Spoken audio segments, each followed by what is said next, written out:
बिस्मिल्लाहिर्रहमानिर्रहीम। अस्सलाम वालेकुम। सऊदी इन्फो यूट्यूब चैनल में आपको खुश आमदीद कहते हैं। सऊदी अरेबिया में तमाम ऐसे तजारती इदारे, तमाम ऐसे मुसस्से, तमाम ऐसे कफ़ील जिनके पास वर्कर्स की तादाद 9 से कम थी और उसका मालिक डायरेक्ट उस मुसस्से में रजिस्टर्ड था, काम कर रहा था, उस इदारे में काम कर रहा था, उन्हें सऊदाइजेशन की एक छूट दी गई थी कि सऊदियों की तादाद, जिस तरह आप लोगों को पता है कि हर कंपनी के अंदर ज़रूरी है, हर मुसस्सा के अंदर ज़रूरी है, लेकिन इन छोटे मुसस्सों को, इन छोटे तजारती इदारों को 3 साल के लिए मोहलत दी गई थी, जिसमें कहा गया था कि आपको 9,600 रियाल की बजाय अकामा फ़ीस सिर्फ 100 रियाल पे करना होगी।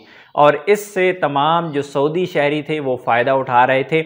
और साथ ही साथ स्पेशली आज़ाद वीज़ा पर काम करने वाले जो लोग हैं, जो कफ़ीलों के नाम पे, जो तजारती मुसस्सों के नाम पे, तजारती इदारों के नाम पे वीज़े लेके आज़ाद काम कर रही हैं, ऐसे भी बहुत सारे अफराद मौजूद थे जो इससे फ़ायदा उठा रहे थे। और सऊदी गवर्नमेंट की जानिब से 3 साल के लिए मोहलत दी गई थी। 2 साल उसके ख़त्म हो चुके हैं, तीसरे साल का आगाज़ हो चुका है। 2023 मार्च में वो फ़ीस जो 100 रियाल पे कर रहे थे, वही फ़ीस 9,600 रियाल पे चली जाएगी। और इस तरह जो सऊदियों की तादाद है उसमें मखसूस कोटा है, वो भी उनको देना पड़ेगा। तो आज़ाद वीज़ा पर काम करने वाले स्पेशली लोग हैं जो, या कफ़ील के नाम पे काम करने वाले लोग हैं, उनके लिए मुश्किलात हैं। और दूसरी जानिब ऑलरेडी मैं आप लोगों के साथ एक बहुत ही डिटेल वीडियो शेयर कर चुका हूँ कि अगले साल से ऐसे तमाम अफराद के मई से ऐसे तमाम कफ़ील जिनके पास घरेलू मुलाजमीन की तादाद 4 से ज़्यादा है, तो जो 5वां मुलाजिम होगा या 6ठा मुलाजिम होगा, उनका जो अकामा है वो 9,600 रियाल का होगा, चाहे वो साए ख़ास है, चाहे आमिल मंजली है। और इसी तरह मई 2023 में फिर जिस भी कफ़ील के पास 4 से ज़्यादा घरेलू मुलाजिम होंगे, वो तमाम के तमाम जो मुलाजमीन हैं उनका अकामा फिर 9,600 रियाल में बनाएगा।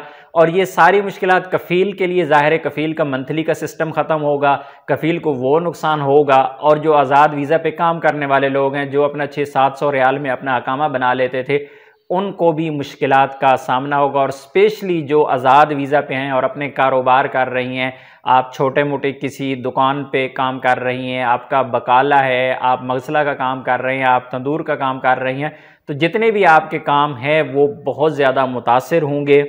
और ये सऊदी अरेबिया का विजन 2030 है, जिस पर अमल दरामद आहिस्ता आहिस्ता हो रहा है। और सऊदी अरेबिया के अंदर हर एक चीज़ को लीगल करने की कोशिश की जा रही है और सऊदी शहरियों को जॉब दिलवाने की कोशिशें जारी हैं। 2030 तक ये सिस्टम आप देख सकते हैं कि कितनी तेज़ी से इस पर अमल दरामद हो रहा है। और 2030 तक सऊदी शहरी मार्केट में फुली इन हो चुके होंगे। और जो इस वक्त अफराद गैर कानूनी हैं या फिर गैर कानूनी तरीके से सऊदी अरेबिया में मौजूद हैं, या गैर कानूनी तरीके से कारोबार कर रही हैं, या आज़ाद वीज़े के नाम पे दूसरी कंपनी या दूसरे कफ़ील के साथ काम कर रही हैं, इनका मुस्तकबिल बहुत ही ख़तरे में है और बहुत ही मुश्किलात में है। अल्लाह से दुआ है कि अल्लाह तमाम परदेशियों की हिफाजत फरमाए और उनकी मुश्किलात को आसान फरमाए। अपनी दुआ में याद रखिएगा। अस्सलाम वालेकुम।